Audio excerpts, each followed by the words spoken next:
On va continuer dans la techno, bien sûr, parce qu'on est là pour ça. Ça va être un petit peu différent. On va, j'ai le plaisir de recevoir Olivier de Lagarde. Bonsoir Olivier. Vous laissez vous asseoir.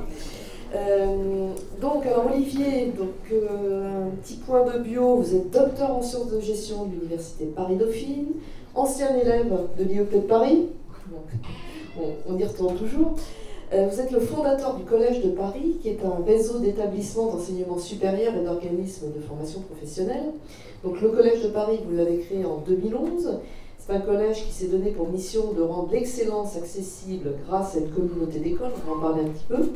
Et en fait, ce qui m'a beaucoup intéressé dans votre cursus actuel, c'est que vous avez lancé le Metaverse Collège. Donc on se pose beaucoup de questions ici sur le métaverse. Comme j'ai dit tout à l'heure, il y a eu un atelier sur les enjeux technologiques pendant lequel le métaverse a été évoqué. Je crois que je me tourne vers les personnes qui étaient dans l'atelier. Donc maintenant vous êtes très savants sur le métaverse, on va en savoir un petit peu plus. Et il y avait notamment, il y avait un artiste qui fait des œuvres, qui vend ses œuvres en NFT, qui est venu s'exprimer. J'étais là pendant qu'il était là. Donc j'étais presque convaincue. J'avais pas assez de, comment il appelle ça, c'était pas des bitcoins, c'était pas assez d'Ethereum pour acheter ces œuvres. Voilà.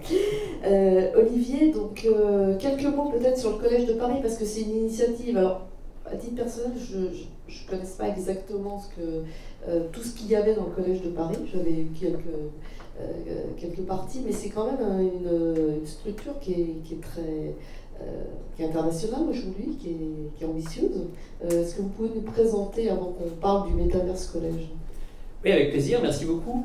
Donc oui, c'est une entreprise qui a la caractéristique d'être une entreprise à mission. C'est le statut qui a été rendu possible par la loi Pacte et qui s'est donné, comme vous l'avez dit, pour mission de rendre l'excellence accessible. Alors le terme est un peu grandiloquent, mais en fait, il correspond à deux réalités. C'est d'une part qu'on s'efforce de faire des formations de la meilleure qualité possible, avec l'engagement que tous nos programmes de formation conduisent à des certifications reconnues par l'État ou à des morceaux de certification reconnus par l'État, les fameux titres RNCP, et on parlera peut-être de la difficulté qu'il y a à concevoir des certifications sur des métiers émergents comme le métaverse. Et accessible, ça veut dire que ce qui nous intéresse, c'est de faire des formations pour le plus grand nombre de personnes, c'est-à-dire là où on pense qu'il y a des besoins d'emploi. Et une autre de nos convictions sur qui a donné naissance au Metaverse College, c'est qu'il y a un gisement d'emploi formidable ou de réorientation ou de réemploi autour de ces univers. Et alors cette mission, on l'exerce en fait à travers une communauté d'écoles et d'organismes de formation, qui sont souvent filiales du groupe, mais pas toujours. Et ces structures, elles partagent trois valeurs qui sont importantes pour nous. D'une part, la qualité pédagogique, j'en ai parlé. D'autre part, l'ouverture internationale. On a effectivement un réseau qui est présent à travers le monde, en particulier dans les pays émergents ou émergés, où on va déployer nos certifications professionnelles.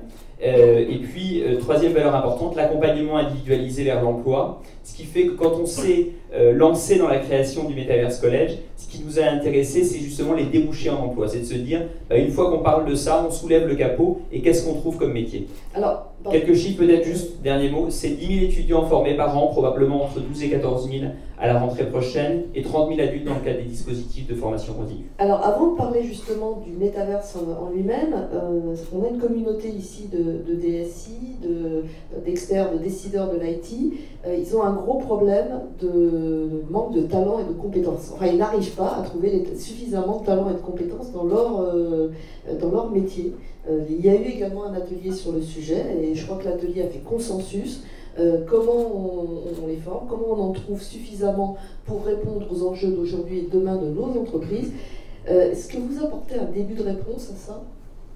Alors, on apporte un premier début de réponse que vous connaissez tous, mais que je vous encourage à pratiquer de manière peut-être encore plus intensive aujourd'hui, qui est l'alternance. C'est que pour nous, notre activité, c'est 80% de formation des jeunes, et sur les 80%, c'est 80% en apprentissage. Aujourd'hui, on voit clairement que l'alternance, c'est un levier extrêmement peu coûteux qui permet d'attirer des talents. Si vous le faites déjà, je vous invite à diversifier les niveaux auxquels vous proposez l'alternance. Vous pouvez capter des jeunes talents dans les premières années où les jeunes ont un peu plus de mal de trouver. Et globalement, au-delà de l'alternance, qui est un levier pour attirer des jeunes talents, tous les dispositifs de formation et d'emploi qui sont mis en place, il faut savoir les capter suffisamment tôt. Il y a dans les cartons du gouvernement des réformes sur l'emploi des seniors, par exemple, qui vont être des sources d'opportunités. Donc, travailler avec des écoles et avec des écoles de formation professionnelle comme nous, en regardant à chaque fois quels sont les dispositifs d'aide à l'emploi, d'aide à la formation, parce que là, vous avez des viviers potentiels qui sont importants. Et puis, il y en a un autre, ça c'est une autre conviction, c'est que je pense que les ressources qui peuvent venir de l'étranger sont aujourd'hui aussi un vivier de talents potentiels. Et les accords et les coopérations qu'on réussit à mettre en place avec plusieurs pays permettent aussi de diversifier ces recrutements. Bon, donc s'il y a des personnes ce soir qui sont intéressées pour échanger avec vous sur ce sujet, elles pourront venir vous voir. Revenons au métaverse. Alors le métaverse, bon, c'est devenu très très populaire, c'est vraiment le buzzword de ces derniers mois. Alors on ne va pas dire merci Mark Zuckerberg, hein, parce qu'après ce qu'on a entendu sur Facebook, je crois que je vais même supprimer mon compte ce soir. Donc le c'est venu quand cette envie d'investiguer, de travailler pour le métaverse? Alors ce qui n'est pas anodin, c'est que la première fois qu'on a entendu au Collège de Paris prononcer le mot métaverse, ça venait de notre école de design. On a une école de design textile qui s'appelle l'école Comte, et on avait fait venir un conférencier, et c'est comme ça que le concept est apparu. Et c'est pas anodin sur ce que vont être les projets du métaverse, c'est-à-dire que le design, la créativité vont avoir une place importante, ce qui est d'ailleurs, on parlera des aspects positifs et négatifs de ces évolutions, mais ça fait plutôt partie des aspects positifs. C'est un lieu de créativité absolument formidable, notamment pour l'architecture 3D. Donc on en entend parler grâce à l'école Comte en l'occurrence, et puis on commence à s'intéresser un peu au sujet, notamment à travers notre établissement Digital College, qui est notre école spécialisée dans le numérique. Et puis arrive, comme tout le monde, la fameuse conférence, la keynote de Mark Zuckerberg, où il annonce le changement, la transformation de Facebook en méta, et c'est là que le métaverse devient, comme vous l'avez dit, un buzzword et un peu sur toutes les lèvres. Et ce qui nous a intéressés à ce moment-là, c'est pas en priorité, comme certains de nos confrères, quelles sont les applications du métaverse pour les groupes éducatifs, ce qui est un sujet, comme on va enseigner dans des métaverses, mais ce qui nous a intéressés, c'est de se dire, concrètement, une boîte qui veut lancer un projet lié au métaverse, une start-up qui veut lancer là-dedans, quel type de profil elle va avoir besoin de recruter? C'est ce que j'appelais, on soulève le capot. Et qu'est-ce qu'on a trouvé? On a trouvé en fait des métiers qu'on connaissait déjà. On a trouvé qu'il fallait des architectes 3D, ça tombe bien, on avait une excellente école d'architecture intérieure qui s'appelle l'école Bleue, dont les étudiants font par nature des dizaines et des centaines de projets en 3D chaque année. On a trouvé qu'il fallait des développeurs informatiques, on avait aussi à travers les STIAM et OpenIT. On a trouvé qu'il fallait des spécialistes des applications business et du digital. On a trouvé qu'il fallait, pour ces questions de NFT qui sont indirectement liées, des spécialistes de la blockchain. On avait ça dans un de nos programmes. Bref, on a été piocher des compétences et des savoir-faire qu'on avait dans différentes écoles pour constituer différentes filières de formation qui constituent le Metaverse College, dont les premières promotions démarreront à la rentrée. Oui, et alors justement, je regardais ce que vous proposiez comme formation, donc management de la crypto-monnaie, des NFT et du métapatrimoine, Metaverse Product Designer. Qu'est-ce qu'on a? On a banquier ou notaire du patrimoine dans le Metaverse, ou le métapatrimoine, on en parle encore, concepteur de vêtements en réalité augmentée. Ça promet, hein? Ça va être sympa dans Parcoursup. C'est ce que vous allez voir, et c'est ce que vous allez voir dans vos projets, c'est que l'imagination est quasiment sans limite, puisqu'à partir du moment où vous êtes dans un univers en réalité virtuelle, vous allez pouvoir trouver une transposition des métiers ou des filières, parce que là-dedans, vous avez en fait des cours de spécialité à l'intérieur de programmes plus larges, mais on voit quand même qu'il y a, je vais les classer quand même rapidement en 3 familles de programmes et de métiers. Une autour justement du design et de la création, je mets délibérément en premier. Il y a déjà des cabinets d'architectes là-dessus et qui font des choses qui sont belles, hein, qui sont absolument sensationnelles à voir. Vous avez peut-être suivi, il y a des gens qui ont reproduit Paris sur Minecraft. Enfin, il y a vraiment des choses intéressantes qui se passent dans l'univers du design. Vous avez tout un champ informatique et technologique qui est évidemment extrêmement important. Là encore, on va retrouver le problème que vous évoquiez. Il va falloir des ressources, des codeurs, des développeurs. Et puis la 3e famille, elle va tourner autour des applications business, des applications métiers du métavers. Et c'est là que vont intervenir les déclinaisons dans différents secteurs. Et c'est là que vont intervenir aussi potentiellement les NFT et les crypto-monnaies. Alors cette école va ouvrir dès le mois d'octobre à la Défense. Vous attendez à peu près une cinquantaine de personnes là, pour cette première promotion. Vous en êtes où dans les inscriptions? Alors on est plutôt pas mal, on devrait être à 50 étudiants. On regarde ça avec beaucoup de sérénité parce qu'une de nos écoles qui a eu le plus de succès dans l'histoire du Collège de Paris, c'est justement le Digital College. On a ouvert la première promotion, il y avait 7 élèves. Et ils sont plus de 2000 aujourd'hui. Donc c'est pas grave si ça démarre doucement. D'autant plus qu'on a des grands anciens. Pour l'anecdote, l'université d'Harvard a été créée avec 1 étudiant et celle de Yale avec 3 étudiants. Alors, ils ont plus de siècles évidemment. Ah, vous êtes ambitieux. Ça leur a laissé un peu plus de temps pour étoffer. Ce que je veux dire, c'est qu'il n'y a pas nécessairement adéquation immédiate entre des besoins d'emploi et des désirs de formation des étudiants. Et en fait, notre métier, c'est de rejoindre les deux. C'est justement de travailler sur Parcoursup, de travailler sur les dispositifs d'orientation, de voir ce qui peut intéresser et attirer des jeunes, en face de regarder avec des professionnels comme vous quels sont les besoins de recrutement, et puis d'arriver à faire se rencontrer les deux. Alors justement, je cite votre... je crois que vous avez lancé, c'était avec Ridouane Bakri, c'est ça, que vous avez lancé cette école, donc il a déclaré notre objectif est d'être leader dans la formation dans le métaverse en France à court terme et plus tard en Europe, donc beaucoup d'ambition, et dans le monde. Nous aimerions atteindre les 200 étudiants dès la seconde année et ensuite 5000 d'ici à 5 ans. Dans l'objectif haut, nous aimerions atteindre les 10 000 étudiants dans 5 ans. Vous confirmez ces objectifs? Je confirme que mon associé Ridouane est un gars ambitieux. Ça fait partie de ses qualités. Mais oui, ce qui est vraisemblable, si vous voulez, c'est que les 200 élèves, je pense qu'on y arrivera assez vite parce qu'on voit arriver les demandes d'alternance. Donc on voit bien que la demande d'emploi, elle est présente. Et donc pour nous, c'est ça qui fait fonctionner une école. Et alors justement, la demande d'emploi, elle est présente.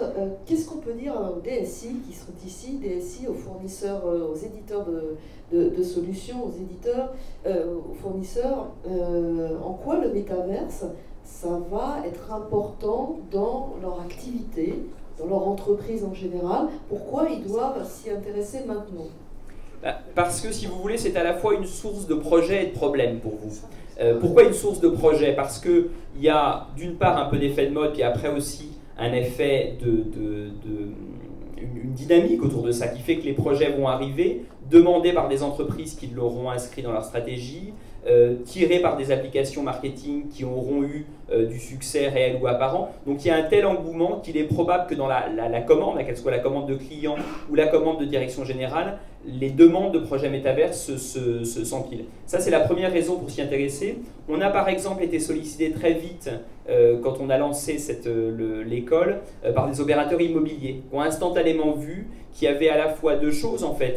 Pour l'immobilier réel, une capacité encore plus poussée de visite virtuelle, ce qui existait déjà, mais ce qui permet d'y attirer des clients de manière plus large. Et puis une autre perspective, qui est celle de vendre des biens immobiliers virtuels, ce qui a déjà été le cas. Il y a des gens qui ont acheté une maison à côté de la maison d'un rappeur dans un métavers. Et donc voilà, les applications métiers viennent très vite. Donc ça, c'est la première raison pour laquelle il faut qu'ils s'y intéressent.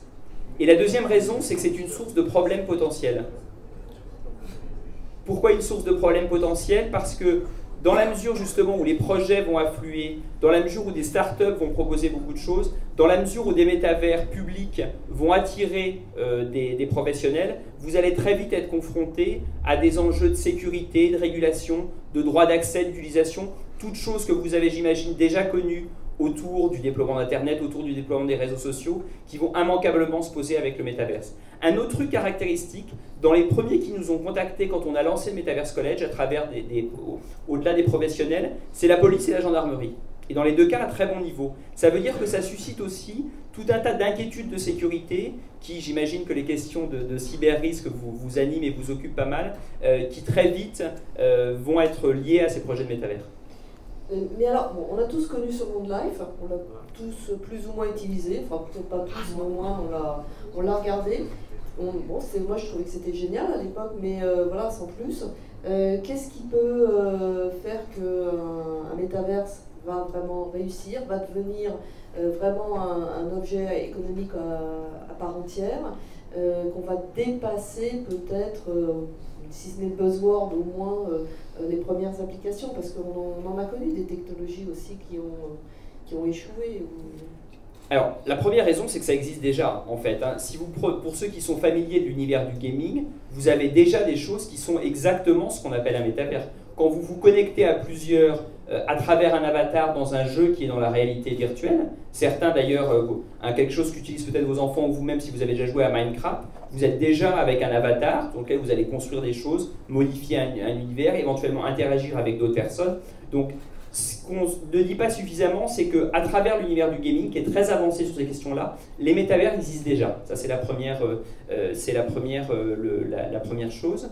La deuxième, c'est que vous voyez l'investissement que des acteurs, ça a été rappelé, des acteurs majeurs comme Facebook, mettent dans ces... je ne sais pas si c'est très rassurant. Je ne sais pas si c'est rassurant, mais ça veut dire que ça va se développer. Parce que si vous regardez, une des caractéristiques de Facebook, c'est qu'il s'intéresse aux choses qui peuvent rallier un très grand nombre d'utilisateurs. Tout ce qui vient de nous être raconté avant, qui est à la fois inquiétant mais très passionnant, ça ne fonctionne que parce que vous avez beaucoup de monde. Si vous avez la même chose avec 10 personnes, bah vous avez peu de données et donc votre force de frappe, que ça soit en manipulation commerciale ou autre, elle s'en trouve réduite. Or, Mark Zuckerberg, quand il s'intéresse à Facebook, quand il s'intéresse à WhatsApp, ce qui l'intéresse, c'est, et ça c'est assez bien raconté dans le film Social Network sur Mark Zuckerberg, on voit très bien comment la stratégie passe par l'accroissement du nombre d'utilisateurs. Ça veut dire que quand des acteurs comme lui investissent dans le métavers, ils vont aussi investir sur le fait d'y attirer le plus grand nombre possible d'utilisateurs. Et c'est pour ça que, de mon point de vue, les chiffres qui sont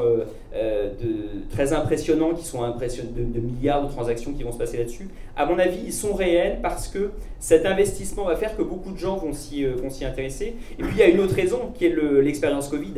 Un exemple typique qu'on va voir d'application des métavers, vous avez tous cette semaine, peut-être pas aujourd'hui parce que vous étiez attentifs, mais participé à des réunions en visio.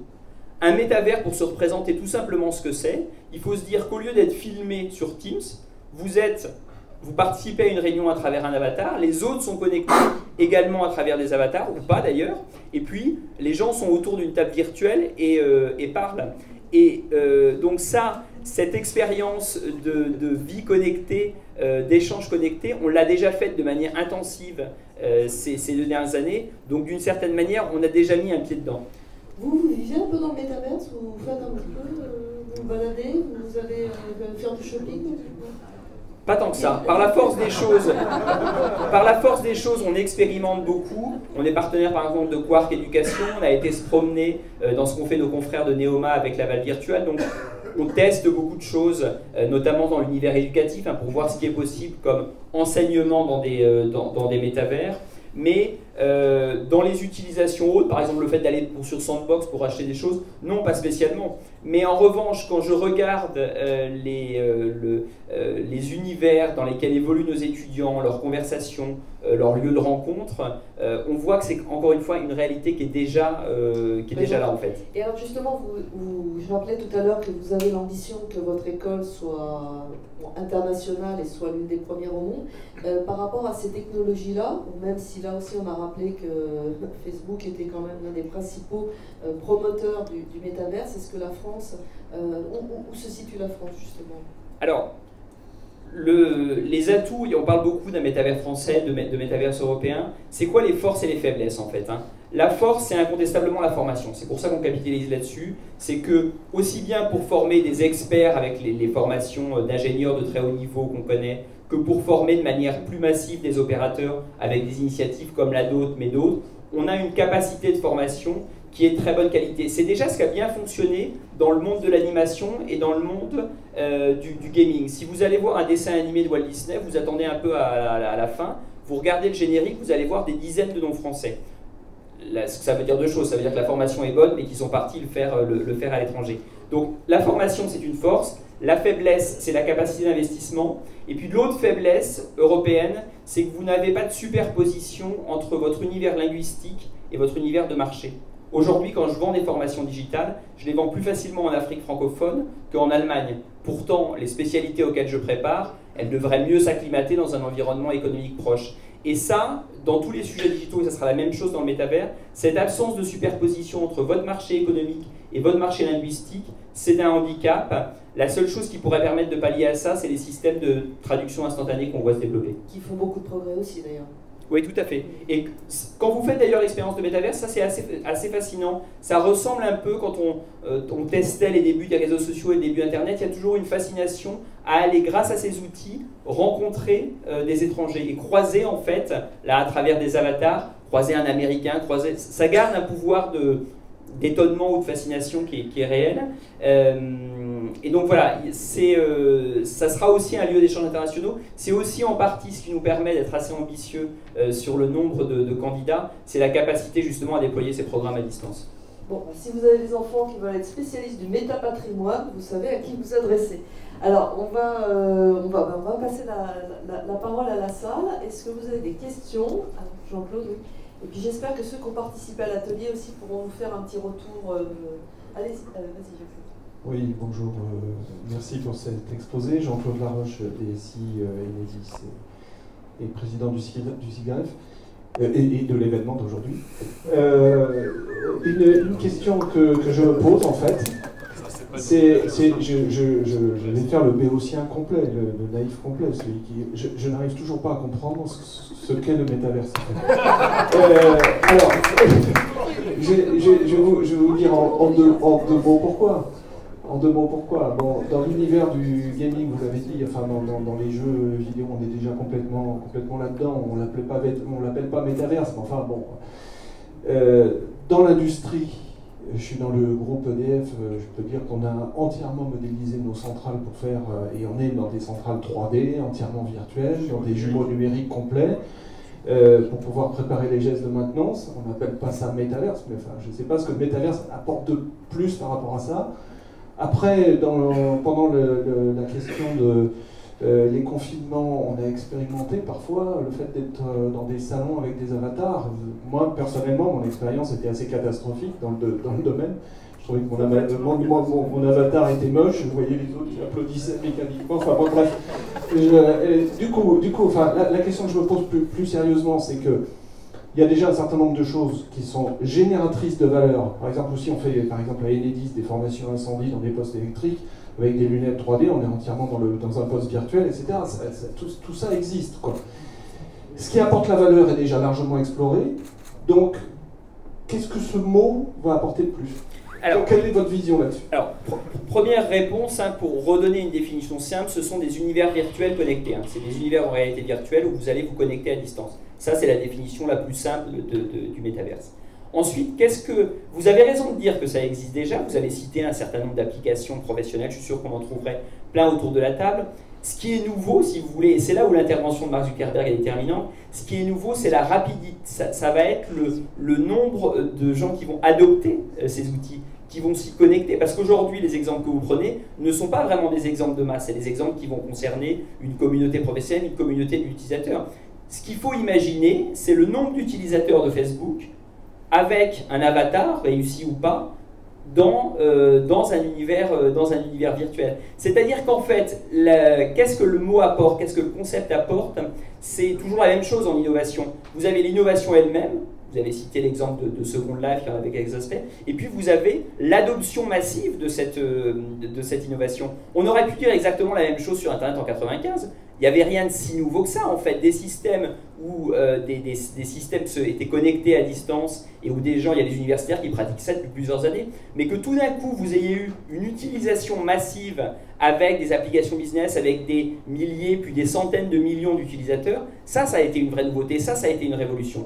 Et la révolution du métaverse, si elle vient, ce que je crois, ça sera ça. Ça sera que ces univers virtuels, il y a des dizaines de milliers de personnes qui vont s'y connecter simultanément. Et un exemple que je prends souvent, vous avez deux indicateurs un peu clés qui vont vous déterminer le succès de tout ça. C'est un peu trivial, excusez-moi. C'est d'une part la pornographie, qui a été un indicateur de succès et du Minitel et Internet, et d'autre part les sites de rencontres. Quand vous verrez fonctionner à plein régime un Tinder, un métaverse Tinder, eh bien ce sera un marque d'une adoption qui peut être massive. Ah, c'est vrai que certains avatars peuvent être mieux que les photos.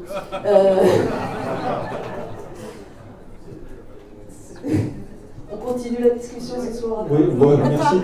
Merci pour l'intervention. Je voudrais juste une petite question à l'heure de l'e-learning et du télétravail. Je suis assez surpris que vous ayez créé votre école à la Défense et pas dans le métaverse directement. C'est-à-dire que d'abord on croit nous qu'il y a une valeur dans l'enseignement à l'échange direct, sinon j'aurais pu faire ça par visio. Et c'est justement parce que si vous voulez, ce qui nous intéresse, c'est pas forcément le métaverse seulement en tant qu'outil éducatif, mais comment, moi ce qui m'intéresse, c'est les débouchés en emploi. Donc comment je forme des jeunes à des métiers qui vont recruter. Et pour être précis, on a fait à peu près un équilibre pédagogique. On voudrait faire 3 tiers. Un tiers de cours, j'allais dire traditionnels, en tout cas qui se passe dans un campus avec des étudiants qui échangent avec un professeur, d'autant plus que vous avez beaucoup de questions de terminaux pour les applications métaverses, les casques, etc. Donc tout ça, pour se tester, il faut être sur place, il faut regarder le truc, éventuellement le démonter. Un tiers à peu près où on va expérimenter les métavers éducatifs et probablement un tiers aussi d'e-learning traditionnel. Est-ce qu'il y a une autre question? Oui. Jean-Christophe Lalanne, je suis DSI d'Air France-KLM. Dans le cycle de formation que vous proposez, quelle est la part qui sera donnée, j'espère qu'il y en aura, aux sciences humaines? C'est-à-dire que, parce que moi j'ai vraiment l'impression là qu'on est en train de partir sur un univers où l'être humain, enfin l'affect, les choses qui ont, à mon avis, du sens dans la société d'aujourd'hui et que les jeunes d'ailleurs attendent vers les entreprises à mission, comme vous disiez. C'est important pour eux. J'ai pas entendu dans le cycle. Alors, si, il y a des choses qui, je ne l'ai pas redit parce que c'est systématique dans quasiment tous nos programmes de formation, les éléments qui seront importants. D'abord, il y a l'histoire, parce que ça permet de comprendre comment les dynamiques d'innovation, mais il y en a une qui est encore plus importante, qui est la philosophie. Parce que toutes ces questions de métavers, elles posent la question du réel, en fait, de la réalité. L'avatar, est-ce que c'est moi? Est-ce qu'il est responsable? Est-ce qu'une réalité virtuelle, c'est une réalité autonome? C'est la projection de réalité? Est-ce que c'est un troisième type de réalité, au-delà de la réalité physique de la table et celle de la réalité psychique? Donc en fait, il y a un courant, c'est à peu près ce à quoi s'intéresse la philosophie depuis l'histoire de la caverne de Platon, en passant par les universaux, en passant par les choses en soi de Kant. Enfin, vous trouvez ça à peu près non-stop dans l'histoire de la philosophie. Et ça, c'est des choses qu'il faut enseigner de manière simple, parce qu'on n'a pas des personnes qui viennent nécessairement de ces cursus-là. Mais ce rapport au réel, ce rapport à la responsabilité dans un univers virtuel, ça, c'est des choses qui sont importantes. Après, il y a quelque chose, je ne sais pas si on peut exactement le classer dans les sciences humaines, mais qui sera important aussi, c'est toutes les dimensions d'éthique et de droit, justement. Il a été souligné dans l'intervention précédente, tout l'enjeu de la réglementation. Ça, sur le métavers, ça va poser des questions absolument colossales qui vont être celles de la responsabilité de l'avatar, de notre responsabilité en tant qu'on fait jouer des avatars comme ça dans ces univers-là. Et donc ça aussi, c'est des choses qu'il va falloir enseigner. Il y aura des anthropologues aussi? Il faut. Il y a une question, oui. Oui, bonjour, Henri Lagrin. Pour la philosophie, je suis assez d'accord. Il y a quand même des réflexions à faire, notamment peut-être rapprocher le métaverse de la noosphère de Teilhard de Chardin, ça peut être intéressant. C'est pour toi, Jean-Christophe. Non, plus prosaïquement, en fait, on va avoir un croisement de deux courbes. C'est celle de la limite des capacités et de la limitation volontaire des capacités, avec l'explosion de puissance de calcul, de puissance de stockage, de puissance de réseau, que va appeler dans les 10 ans ce que l'on voudrait construire à travers le métavers. Il y a Facebook qui fait le tour des opérateurs télécoms, des gens des data centers en disant il va falloir multiplier la puissance par 10 ou par 25 dans les 10 ans qui viennent, parce que moi j'en ai besoin pour mon métavers. Donc là, il y a un petit croisement qui va être un peu compliqué à gérer dès lors que l'on s'engage dans des trajectoires de sobriété numérique. Alors, ça pose une question intéressante, parce que là, on a parlé, c'était l'objet de ce qu'on avait envie d'enseigner dans le Metaverse College. Il y a une autre question qui est comment le Metaverse va impacter des formations existantes. Et là, vous avez raison de le dire, on a par ailleurs dans d'autres établissements des formations sur tout ce qui est architecture, réseau, infrastructure, et il y a des questions qui vont être tirées par ces innovations technologiques, y compris le Metaverse. Ça me fait penser à quelque chose, vous soulignez aussi un autre point qui est important, c'est que tout ça va progresser aussi dans le temps qui vient. Ce qui était un élément de votre réponse à votre question, monsieur, vous avez dit à un moment assez justement, et c'est aussi l'expérience que j'en fais, que quand on teste ça, on est un peu déçu. Les avatars sont pas si terribles, les mouvements de bouche par exemple par rapport à un dessin animé sont à peu près mécaniques, parfois on se voit qu'à moitié, donc on se dit bah, tout ça c'est pas sensationnel. Et donc ça veut dire, c'est ça qui est intéressant, qu'il y a encore une marge de progrès technologique ou d'application de projets technologiques existants à ces univers qui est très importante. Modulo les ressources. Modulo les ressources. En fait, c'est incroyable parce que dans ces deux conférences ce soir, on a abordé à peu près tous les sujets des ateliers. Est-ce qu'il y a encore une question? Est-ce que quelqu'un de l'atelier enjeux techno voudrait juste nous faire un petit point? Il y a juste une question. Ah, bah, il y a une question. Bonjour et merci pour cette intervention. Par rapport au métaverse que vous évoquez, moi j'étais gamer pendant très longtemps. À part une notoriété sur France et en Europe, ça ne m'a pas fait gagner d'argent plus que ça. Donc moi je suis gestionnaire ici pour le groupe Veolia en région méditerranéenne. Aujourd'hui, sur un métaverse, de manière pragmatique, nous, dans la section, notre job, c'est de produire de l'eau potable, et de vous en fournir, et quand vous ouvrez votre robinet, vous puissiez la boire. Où il est le métaverse? Ici, concrètement, à quoi il me sert pour vous fournir de l'eau? Ça, je peux pas répondre à votre place, mais parce que la réflexion sur les applications sectorielles, elles sont devant nous. C'est ce qui rend le sujet passionnant, si vous voulez. C'est ce côté un peu champ d'opportunité. C'est que métier par métier, secteur par secteur, les applications sont inventées, mais on aurait pu faire le même. Il y a quelqu'un qui aurait pu me dire exactement la même chose. C'est ça surtout dont je voudrais vous faire prendre conscience. Quelqu'un aurait pu dire exactement la même chose que vous, mais vraiment exactement à propos d'Internet. Instantanément, quand on s'est mis à connecter des sites entre eux, ça n'a pas sauté aux yeux que ça allait avoir un impact dans la distribution d'eau. Pourtant aujourd'hui, dans le suivi de vos clients, dans la commande, dans la résolution de problèmes, dans le pilotage de réseau que je sais, enfin des choses que vous connaissez mieux que moi, on voit bien que l'Internet et maintenant le digital jouent un rôle important dans vos entreprises. Et donc l'enjeu auquel j'aimerais, le message que j'aimerais faire passer, c'est qu'on en est un peu à ce stade-là. Les applications, elles sont devant nous, elles sont pour une très large part à inventer. Elles seront inventées par vos sociétés, peut-être par vos directions marketing, peut-être par des startups, mais je suis convaincu qu'elles sont devant nous. Il y a une toute dernière question ici. Encore une question et une deuxième. Ouais. Allez, deux questions. Alors moi je pense qu'elle est encore plus... Enfin je suis encore plus néophyte que Jean-Claude Laroche. Vous n'avez pas parlé de spéculation. Et je ne sais pas, mais si on achète une robe virtuelle de haute couture à 10 000 €, c'est pas pour simplement avoir un certificat de possession de la robe virtuelle. Je pense que c'est parce qu'un jour on espère la revendre 50 000, ou il y a un truc comme ça. Ou alors sinon, il y a quelque chose qui m'échappe. Et donc ça, je pense que ça ouvre beaucoup de perspectives, d'excès, de tout ce qu'on veut, mais en tout cas, c'est un champ que vous n'avez pas évoqué. Oui, parce que c'est au point de rencontre, si vous voulez, deux choses qui sont en fait différentes. L'effet buzzword a rapproché la question de la blockchain, des crypto-monnaies, des NFT, de la question du métaverse. En réalité, les deux peuvent vivre séparément. Vous pouvez avoir des expériences de connexion dans les univers virtuels où vous allez rencontrer des gens où à aucun moment donné les NFT, la blockchain n'auront le moindre rôle à jouer. Et de l'autre côté, vous avez des applications, je pense par exemple à, le nom m'échappe là, OceanSea, l'endroit où vous achetez des NFT artistiques ou des choses comme Metara, où vous allez acheter des NFT, ça n'a rien à voir avec un métavers. Donc c'est deux choses différentes. Pour autant, quand on commence à dire, tiens, on va faire des applications business pour vendre des choses dans des univers virtuels, il est tentant de se dire, ben, on va les vendre plutôt que de les vendre en dollars, on va les vendre à travers des crypto-monnaies. Et il est tentant aussi à un moment de se dire, puisqu'il va falloir trouver des titres de propriété de biens virtuels, une robe, une maison ou que sais-je, ça va être tentant d'utiliser les NFT qui se trouvent un champ d'application. Donc j'en ai pas parlé instantanément parce que ces deux champs connexes, proches si vous voulez, mais qui ne sont pas instantanément identiques. Maintenant, ce qui est vrai, c'est que le phénomène des NFT et des NFT dans l'art, il est pour l'instant principalement spéculatif. Ce que je vois en revanche, c'est que c'est pas parce que c'est spéculatif qu'il n'y a pas que la démarche créative en soi est sans intérêt.